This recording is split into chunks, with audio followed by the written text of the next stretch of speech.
ಈಗ ಸರ್ಕಾರ ಏನು ಕ್ರಮ ತೆಗೆದುಕೊಂಡಿದ್ದಾರೆ ಅನ್ನೋದ್ರ ಬಗ್ಗೆ ನಾನು ಟೀಕೆ ಟಿಪ್ಪಣಿ ಮಾಡೋದು ಸರಿ ಬರೋದಿಲ್ಲ. ನಾನು ಅಲ್ಲಿ ಊರಲ್ಲೂ ಇರಲಿಲ್ಲ ಮತ್ತು ಅಲ್ಲಿ ಇರಲಿಲ್ಲ. ಅಲ್ಲಿ ಹೋದ ಮೇಲೆ ನಾನು ಇದ್ರ ಬಗ್ಗೆ ವಿಚಾರ ಹೇಳ್ಬೋದು. ಅಲ್ಲಿ ನಾನು ನೆನ್ನೆನೇ ಹೇಳಿದ್ದೀನಿ, ಆಗಬಾರ್ದಾಗಿತ್ತು, ಆಗೋಗಿದೆ ಇದು. ಆದ್ದರಿಂದ ಸರ್ಕಾರ ಕ್ಯಾಬಿನೆಟ್ ಡಿಸಿಷನ್ ಅದು RCB ಮೇಲೆ, ಕರ್ನಾಟಕ ಸ್ಟೇಟ್ ಕ್ರಿಕೆಟ್ ಅಸೋಸಿಯೇಷನ್ ಮೇಲೆ ಮತ್ತು ಅವ್ರ ಮೇಲೆ ಮಾಡಿರ್ತಕ್ಕಂಥ ಕ್ರಮ ಅಂಥೇಳಿ. ಆದ್ದರಿಂದ ಬೆಂಗಳೂರಿಗೆ ಹೋದ ನಂತರ ಇದ್ರ ಬಗ್ಗೆ ನಾನು ಮಾತಾಡ್ತೇನೆ. ಆದರೆ ಇಲ್ಲಿ ವಿಧಾನಸೌಧ ಅದ ನಂತರ ಸ್ಟೇಡಿಯಂಲ್ಲಿ ಪ್ರೋಗ್ರಾಮ್ ಇದು ಒಂದು ಕಡೆಯಿಂದ ಎಲ್ಲೋ ಒಂದು ಕಡೆ ಫೇಲಿಯರ್ ಅಂತ. ಈಗ ಅಲ್ಲಿ ಜವಾಬ್ದಾರಿ ಸ್ಥಾನದಲ್ಲಿ ಇರ್ತಕ್ಕಂಥವರು ಮಾಡಿರ್ತಕ್ಕಂಥದ್ದು ಕಾರ್ಯಕ್ರಮಗಳು, ಅದು ನಡಿಬಾರ್ದು ಘಟನೆ ನಡೆದೋಗಿದೆ ಸ್ಟೇಡಿಯಂ ಹತ್ರ. ಅದ್ರ ಬಗ್ಗೆ ಕ್ಯಾಬಿನೆಟ್ ಡಿಸಿಷನ್ ತೊಗೊಂಡ್ಮೇಲೆ ನಾನೇನು ಮಾತಾಡಲಿಕ್ಕಾಗೋದಿಲ್ಲ. ಇವತ್ತು ನಾನು ದಕ್ಷಿಣ ಕನ್ನಡದಲ್ಲಿ ನಮ್ಮ ಸಾಮಾಜಿಕ ಕ್ಷೇತ್ರದಲ್ಲಿರ್ತಕ್ಕಂಥ ಶಿಕ್ಷಣ ತಜ್ಞರು, ಸಿವಿಲ್ ಸೊಸೈಟಿ, ಕೆಲವೆಲ್ಲ ಸಾಮಾಜಿಕ ಸಂಘಟನೆಗಳ ಜೊತೆ ನಾನು ಚರ್ಚೆ ಮಾಡಿದ್ದೇನು ಅಂದರೆ ಸುಮಾರು 2 ಗಂಟೆಗಳ ಕಾಲ ಅವರಲ್ಲಿ ಸುದೀರ್ಘವಾದ ಚರ್ಚೆ ಮಾಡಿದ್ವಿ.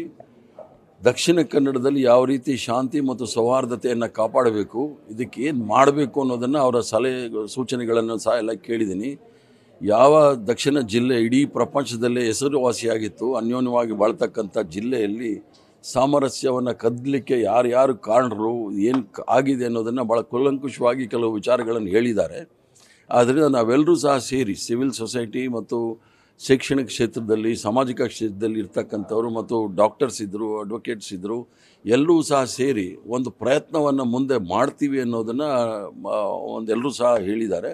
ಅವರು ಸಹ ನನಗೆ ಭರವಸೆ ಕೊಟ್ಟಿದ್ದಾರೆ. ಎಲ್ಲರೂ ಸೇರಿ ಒಂದು ಪ್ರಯತ್ನವನ್ನು ಮಾಡೋಣ, ದಕ್ಷಿಣ ಕನ್ನಡ ಜಿಲ್ಲೆಯಲ್ಲಿ ಶಾಂತಿ ನೆಲೆಸಲಿಕ್ಕೆ ಮತ್ತು ಸೌಹಾರ್ದತೆಯಿಂದ ಬಾಳಲಿಕ್ಕೋಸ್ಕರ. ಯಾಕಂದರೆ ಹಿಂದೆ ರಾಜಸ್ಥಾನಲ್ಲಿ ಭಾರತೀಯ ಜನತಾ ಪಾರ್ಟಿಯ ಸರ್ಕಾರ ಇದ್ದಾಗ ಒಬ್ಬ ಶಂಭುಲಾಲ್ ರೆಗಡಿಯಾ ಅಂತ ಹೇಳಿ ಒಬ್ಬ ವೆಸ್ಟ್ ಬೆಂಗಾಲ್ ಹುಡುಗನ್ನ ಸ್ಕೂಟ್ರಲ್ಲಿ ಕರ್ಕೊಂಡು ಹೋಗಿ ಅವ್ರ ಮಗನ ಕೈಯಲ್ಲಿ ವಿಡಿಯೋ ಕೊಟ್ಬಿಟ್ಟು ಕೊಲೆ ಮಾಡೋದನ್ನು ತೆಗೆಸಿದ್ದಾನೆ ಅಂತ ಹೇಳಿದ್ರೆ ಅಂಥ ಕೆಲಸ ಇಲ್ಲಿ ಆಗಬಾರ್ದು. ಇದು ಅದೇ ಥರ ಕೆಲಸ ಇಲ್ಲಿ ಆಗಿರ್ತಕ್ಕಂಥದ್ದು, ರಹೀಮ್ ಕೊಲೆ. ಆದ್ದರಿಂದ ಇವೆಲ್ಲ ಆಗಬಾರ್ದು. ಮತ್ತು ಮುಂದೆ ಬರ್ತಕ್ಕಂಥ ದಿನದಲ್ಲಿ ಸಹ ಎಲ್ಲರೂ ಸಹ ಅನ್ಯೋನ್ಯವಾಗಿ ಬಾಳ್ತಕ್ಕಂಥ ವಿಚಾರದಲ್ಲಿ ಯಾವ್ಯಾವ ರೀತಿ ನಾವು ಹೆಜ್ಜೆ ಇಡಬೇಕು ಅನ್ನೋದನ್ನು ಭಾಳ ಸುದೀರ್ಘವಾಗಿ ಹೇಳಿದ್ದಾರೆ. ಮುನೀರ್ ಕಾಟಿಪಾಳ್ಯ ಅವರು ಈ ಒಂದು ಜವಾಬ್ದಾರಿ ವಹಿಸ್ಕೊಂಡು ಈ ಒಂದು ಮೀಟಿಂಗನ್ನು ಮಾಡಿದರು. ಭಾಳ ಚೆನ್ನಾಗಾಯಿತು. ಸರ್, ಈಗ ನಿಯೋಗ KPCC ಒಂದು ನಿಯೋಗ ಬಂತು. ಅವರು ಇವತ್ತು ಒಂದು ಪ್ರೆಸ್ ಮೀಟ್ ಮಾಡಿ ಹೇಳಿದರು, ನಡೆದಂತಹ ಘಟನೆಗಳು, ಕೆಲವು ಘಟನೆಗಳು, ಅದರಲ್ಲೂ ಕೊಲೆ ಆದಂಥದ್ದು, ಅದಕ್ಕೆ ಒಂದು ಕಡೆಯಿಂದ ಪರ್ಸನಲ್ ರೈವಲ್ರಿ ಅಂತ ಇದ್ರೂ ಕೂಡ ಅದನ್ನು ಕೋಮು ಬಣ್ಣ ಹಚ್ಚಿದ್ದಾರೆ ಅನ್ನೋ ಒಂದು ಮಾತನ್ನು ಯೂಸ್ ಮಾಡಿದ್ದಾರೆ. ಅವರು ಟೀಮಲ್ಲಿ ಬಂದಿದ್ದಾರೆ, ಅವ್ರು ಏನು ಹೇಳಿದ್ದಾರೆ ಅನ್ನೋ ನನಗೆ ಗೊತ್ತಿಲ್ಲ. ಬಟ್ ನಾನಂತೂ ಭಾಳ ಸ್ಪಷ್ಟವಾಗಿ ಹೇಳಿದ್ದೀನಿ, ಇದು ಸುಮಾರು ವರ್ಷಗಳಿಂದ ಕೋಮು ಧ್ರುವೀಕರಣ ಆಗಿರೋದ್ರಿಂದ ಈ ಜಿಲ್ಲೆಯಲ್ಲಿ ಘಟನೆ ನಡೀತಾ ಇದೆ. ವೈಯಕ್ತಿಕವಾದ ರೈವಲ್ರಿ ಅನ್ನೋದು ರಹೀಮ್ಗೆ ನಾನು ಒಪ್ಪೋಕ್ಕೆ ತಯಾರಿಲ್ಲ. ಯಾಕಂದರೆ ಅವ್ರು ಭಾಳ ಅನ್ಯೋನ್ಯವಾಗಿ ಬದುಕಿದವರು, ಸ್ನೇಹಿತರು. ಆ ಕೊಲೆ ಮಾಡಿದ ತಂದೆ ಡೊನೇಷನ್ ಮಾಡಿದ್ದಂಥವ್ರು. ಇದಾಗಬೇಕಾದ್ರೆ ಅದು ವೈಯಕ್ತಿಕವಾದ ದೇಶ ಅಂತ ಹೇಳೋದಿಲ್ಲ. ಅವರ ಒಪಿನಿಯನ್ನು, ಅವರ ಅಭಿಪ್ರಾಯಗಳು ಅವ್ರಿಗಿರ್ಬೋದು. ಅವ್ರೇನು ಅಭಿಪ್ರಾಯ ಕೊಡ್ತಾರೆ ಅವರು ಪಕ್ಷಕ್ಕೆ ಕೊಡ್ತಾರೆ. ನಾನು ಸಿದ್ದರಾಮಯ್ಯನವ್ರಿಗೆ ಏನೇನು ನಡೆದಿದೆ ಅನ್ನೋದು ವಿಚಾರವನ್ನು ನಾನು ಹೇಳ್ತೀನಿ.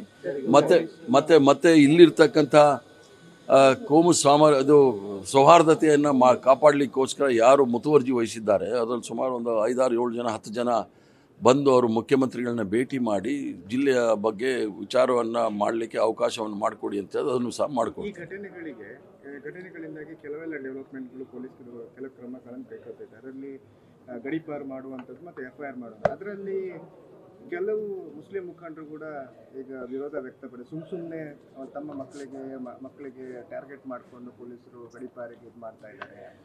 ಕಾನೂನು ಎಲ್ರಿಗೂ ಸಹ ಸಮಾನ, ಸಂವಿಧಾನದಲ್ಲಿ ಎಲ್ಲರೂ ಸಹ ಸಮಾನರು. ಯಾರು ಯಾವ ಸಮಯದಲ್ಲಿ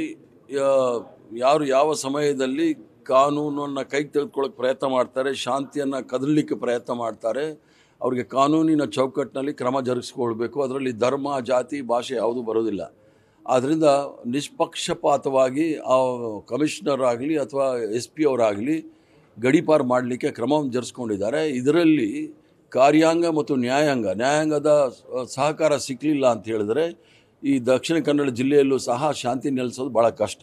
ಸರ್, ಈಗ ಸಿಎಂ ಅವರು ನಿಮ್ಮನ್ನ ಕಳಿಸಿದ್ದಾರೆ ಇಲ್ಲಿ, ಜೊತೆಗೆ ಈಗ ಇನ್ನೊಂದು ತಂಡ ಬಂದಿದೆ ಕೆಪಿಸಿಸಿಯಿಂದ. ಏನು ಪ್ರಯೋಜನ ಆಗುತ್ತೆ, ಯಾಕೆ ಬಂದಿರುವಂತ? ಪ್ರಯೋಜನ ಪ್ರಶ್ನೆ ಅಲ್ಲ, ಸ್ಥಿತಿಗತಿಗಳನ್ನು ತಿಳ್ಕೊಳ್ಳಿಕ್ಕೆ ಪಕ್ಷದ ವತಿಯಿಂದ ಅವ್ರು ಬಂದಿದ್ದಾರೆ. ನಾನು ಒಬ್ಬ ವಿಧಾನ ಪರಿಷತ್ತಿನ ಸದಸ್ಯನಾಗಿ ಮುಖ್ಯಮಂತ್ರಿಗಳ ಹತ್ರ ಮನವರಿಕೆ ಮಾಡಿದ್ದೆ, ಇಲ್ಲಿ ಮಣಿಪುರ ಆಗಬಾರ್ದು, ಇದನ್ನು ನಿಲ್ಲಿಸಬೇಕು ಅಂತ. ಸ್ವಲ್ಪ ಅದರ ಬಗ್ಗೆ ಹಿನ್ನೆಲೆ ನನಗೆ ಹೇಳಿ ಅದನ್ನು ಆಮೇಲೆ ನಾವು ಏನು ಮಾಡಬೇಕು ಮಾಡೋಣ ಅಂತ ಹೇಳಿದ್ರು, ಅದಕ್ಕೋಸ್ಕರ ಬಂದಿದ್ದೆ. ಇತಿಹಾಸದಲ್ಲಿ ಒಂದು ಫಸ್ಟ್ ಟೈಮ್ ಈ ರೀತಿ ಕಮಿಷನರ್ ಬೆಂಗಳೂರಿದ್ದು ಘಟನೆಗೆ ಸಂಬಂಧಪಟ್ಟಾಗಿ ಈಗ ಕಮಿಷನರ್ ಸೇರಿ ಕೆಲವು ಅಧಿಕಾರಿಗಳನ್ನ ಸಸ್ಪೆಂಡ್ ಮಾಡಿದ್ದಾರೆ, ಸರಿ ಅಂತ ಅನಿಸುತ್ತೆ? ಕರ್ನಾಟಕ ರಾಜ್ಯದಲ್ಲಿ ಅದರಲ್ಲೂ ಸಹ ಈ ಥರ ಒಂದು ರೀತಿಯ ಸ್ಟ್ಯಾಂಪೇಡ್ ಆಗಿರ್ತಕ್ಕಂಥದ್ದು ಇತಿಹಾಸದಲ್ಲಿ ಮೊದಲನೇ ಬಾರಿಗೆ. ಆದ್ದರಿಂದ ಕಮಿಷನರ್ ಅವರು one of the cleanest commissioner, ಅದ್ರ ಬಗ್ಗೆ ಯಾರಿಗೂ ಡೌಟ್ ಬೇಕಾಗಿಲ್ಲ. ಭ್ರಷ್ಟಾಚಾರವನ್ನು ಸಂಪೂರ್ಣವಾಗಿ ಡಿಪಾರ್ಟ್ಮೆಂಟಲ್ಲಿ ಕಮ್ಮಿ ಮಾಡಿದಂಥ ಮನುಷ್ಯ ಅವರು. ಈ ವಿಚಾರದಲ್ಲಿ ಏನಾಗಿದೆ ಅಂಥೇಳಿ ಅದು ಕ್ಯಾಬಿನೆಟ್ ತೀರ್ಮಾನ ಆಗಿರೋದ್ರಿಂದ ಅದ್ರ ಬಗ್ಗೆ ನಾನು ಏನು ಹೇಳಲಿಕ್ಕಾಗೋದಿಲ್ಲ. ಬೆಂಗಳೂರಿಗೆ ಹೋದ ನಂತರ ಅದನ್ನು ತಿಳ್ಕೊಂಡು ಆಮೇಲೆ ನಾನು ಪತ್ರಕರ್ತರ ಮುಂದೆ ಬರ್ತೇನೆ. ಇದು ಘಟನೆಗೆ ನಾವೇ ಹೊಣೆ ಅಂತ ಹೇಳಿದ್ದು, ಆದರೆ ಈಗ ಕಮಿಷನರ್ ಅನ್ನು ಸಸ್ಪೆಂಡ್ ಮಾಡೋದು ಎಷ್ಟು ಸರಿ ಅಂತ ಅಲ್ಲ. ಘಟನೆಗೆ ಹೊಣೆ ಅಂತ ಹೇಳಿದ ಮೇಲೆ ಯಾವ್ಯಾವ ಕಾರಣಗಳು ಅಂತ ಕ್ಯಾಬಿನೆಟಲ್ಲಿ ಚರ್ಚೆ ಮಾಡಿರೋ ಎಲ್ಲ ವಿಚಾರಗಳು ಬಂದಿರುತ್ತೆ. ಕ್ಯಾಬಿನೆಟ್ ಚರ್ಚೆ ಮಾಡುವಾಗ ಅಲ್ಲಿ ಮಂತ್ರಾಲಯದ ಹೋಮ್ ಸೆಕ್ರೆಟರಿ ಸಹ ಇರ್ತಾರೆ, ಎಲ್ಲ ಇನ್ಪುಟ್ಸ್ ಇರುತ್ತೆ, ಇಂಟೆಲಿಜೆನ್ಸ್ ಇನ್ಪುಟ್ಸ್ ಇರುತ್ತೆ. ಯಾವ ಆಧಾರದ ಮೇಲೆ ತಗೊಂಡಿದ್ದಾರೆ ಅನ್ನೋದು ಗೊತ್ತಿಲ್ಲ, ಅದು ತಿಳ್ಕೊಂಡ್ಮೇಲೆ ನಾನು ಮಾತಾಡ್ತೇನೆ. ಇವತ್ತಿನ ಸಭೆಯಲ್ಲಿ ಸಲಹೆಗಳು ಸಹ ಬಂದಿದೆ. ದಕ್ಷಿಣ ಕನ್ನಡ ಜಿಲ್ಲೆಯಲ್ಲಿ ಶಾಂತಿ ಮತ್ತು ಸೌಹಾರ್ದತೆಯನ್ನು ಯಾವ ರೀತಿ ಕಾಪಾಡಬೇಕು ಅನ್ನೋದಕ್ಕೆ ಭಾಳ ಸೂಕ್ಷ್ಮವಾದ ಸಲಹೆಗಳನ್ನು ಸಹ ಕೊಟ್ಟಿದ್ದಾರೆ. ಮತ್ತು ಎಲ್ಲೂ ಸಹ ಯಾರಾದರೂ ಅಧಿಕಾರಿಗಳು ಯಾವುದೇ ಧರ್ಮ ಜಾತಿ ಸಂವಿಧಾನವನ್ನು ಮೀರಿ ಹೋದಾಗ ಅವ್ರ ಮೇಲೆ ಕ್ರಮ ತರಿಸ್ಕೊಳ್ಬೇಕು ಅಂತಲೂ ಸಹ ಕೆಲವು ವಿಚಾರಗಳು ಬಂದಿದೆ. ಈಗ ಒಂದು ಕೋಮುದ್ವೇಷ ಭಾಷಣಗಳಲ್ಲಿ ಅನೇಕರು ಕೋರ್ಟಿಗೆ ಹೋಗಿ ಇಮಿಡಿಯೇಟ್ ಆಗಿ ರಿಲೀಫ್ ಪಡ್ಕೊಂಡು ಬರ್ತಾ ಇದ್ದಾರೆ. ಕಾನೂನಲ್ಲಿ ಬದಲಾವಣೆ, ಈಗ ಕಾನೂನು ಬದಲಾವಣೆ ಬೇಕಾಗಿಲ್ಲ, ನ್ಯಾಯಾಲಯದ ಸಹಕಾರ ಇರಲಿಲ್ಲ ಅಂತ ಹೇಳಿದ್ರೆ ಕರಾವಳಿಯಲ್ಲಿ ಶಾಂತಿ ನೆಮ್ಮದಿ ಕಾಪಾಡೋದು ಭಾಳ ಕಷ್ಟ. ಯಾವುದೇ ಧರ್ಮ ಜಾತಿ ಭಾಷೆಯವರ ಇದ್ರೂ ಸಹ ದ್ವೇಷ ಭಾಷಣ ಮಾಡೋರಿಗೆ ಸುಪ್ರೀಂ ಕೋರ್ಟು ಭಾಳ ನೇರವಾಗಿ ಹೇಳಿದೆ, ಸ್ವಯಂ ಪ್ರೇರಿತ FIR ದಾಖಲು ಮಾಡ್ಕೊಳ್ಬೇಕು ಅಂಥೇಳಿ ಅದಕ್ಕೆ ತಕ್ಕನಾದ ಸೆಕ್ಷನ್ಗಳನ್ನ ಹಾಕಿ ಅವ್ರನ್ನ ಕಾನೂನುಬದ್ಧವಾಗಿ ಅವ್ರನ್ನ ನ್ಯಾಯಾಲಯಕ್ಕೆ ಕರ್ಕೊಂಡು ಹೋಗಬೇಕಾಗುತ್ತೆ. ಆದ್ದರಿಂದ ನ್ಯಾಯಾಲಯ ಮತ್ತು ಕಾರ್ಯಾಂಗ ಅದರ ಸಹಕಾರ ಇರಲಿಲ್ಲ ಅಂತ ಹೇಳಿದ್ರೆ ದಕ್ಷಿಣ ಕನ್ನಡ ಜಿಲ್ಲೆ ಒಂದೇ ಅಲ್ಲ, ಯಾವುದೇ ಇಡೀ ರಾಜ್ಯದಲ್ಲಿ ಶಾಂತಿ ನೆಲೆಸೋದು ಭಾಳ ಕಷ್ಟ ಆಗುತ್ತೆ. ವೀಕ್ ಸೆಕ್ಷನ್ಗಳನ್ನು ಹಾಕ್ತಾ ಇದ್ದಾರೆ, ಅದು ಯಾಕೆ ಆಗಿದ್ದಾರೆ ಅನ್ನೋದು ಗೊತ್ತಿಲ್ಲ. ಅದನ್ನು ಸರಿಯಾಗಿ ಅದನ್ನು ನ್ಯಾಯಾಲಯಕ್ಕೆ ಪ್ರೆಸೆಂಟ್ ಮಾಡಬೇಕಾಗುತ್ತೆ. ಅದನ್ನು ಅಲ್ಲಿ ಹೋದಾಗ ನಾನು ಮಾತಾಡ್ತೀನಿ. ಕೆಲವೊಮ್ಮೆ ಸರ್ಕಾರಗಳು ಅದರ ವಿರುದ್ಧ ಅಂದರೆ ಈಗ ಅರ್ಜಿಗಳು ಹಾಕಿದಾಗ ಸರ್ಕಾರದ ಪರ ವಕೀಲರು ಹಾಜರಾಗ್ತಾ ಇಲ್ಲ ಅಲ್ಲಿ. ಕೆಲವು ಸಂದರ್ಭದಲ್ಲಿ ಆಗೋಗುತ್ತೆ, ಯಾವುದೋ ಒತ್ತಡಕ್ಕೆ ಯಾವುದೋ ಇದಕ್ಕೆ ಮಣಿದು ಆಗುತ್ತೆ, ಅದು ಆಗಬಾರ್ದು ಅಂಥೇಳಿ ಅದನ್ನು ನಾನು ಸಹ ಮುಖ್ಯಮಂತ್ರಿಗಳ ಗಮನಕ್ಕೆ ತರ್ತೇನೆ. ಅಪರಾಧಿಗಳಿಗೆ ದ್ವೇಷ ಭಾಷಣ ಪ್ರಚೋದನಕಾರಿ ಭಾಷಣ ಮಾಡೋರಿಗೆ ರಿಲೀಫ್ ಸಿಕ್ಕಿದ್ರೆ ಕರ್ನಾಟಕ ರಾಜ್ಯದಲ್ಲಿ ನಾವೇನು ಸರ್ವ ಜನಾಂಗದ ಶಾಂತಿಯ ತೋಟ ಅಂತ ಹೇಳಿದ್ದೀವಿ, ಅದಕ್ಕೆ ನಾವು ದ್ರೋಹ ಬಗ್ದಂಗೆ ಆಗುತ್ತೆ. Thank you. ನ್ಯೂಸ್ ಫಸ್ಟ್, ನಿರ್ಭೀತಿಯಿಂದ ನಿಮ್ಮ ಪರವಾಗಿ.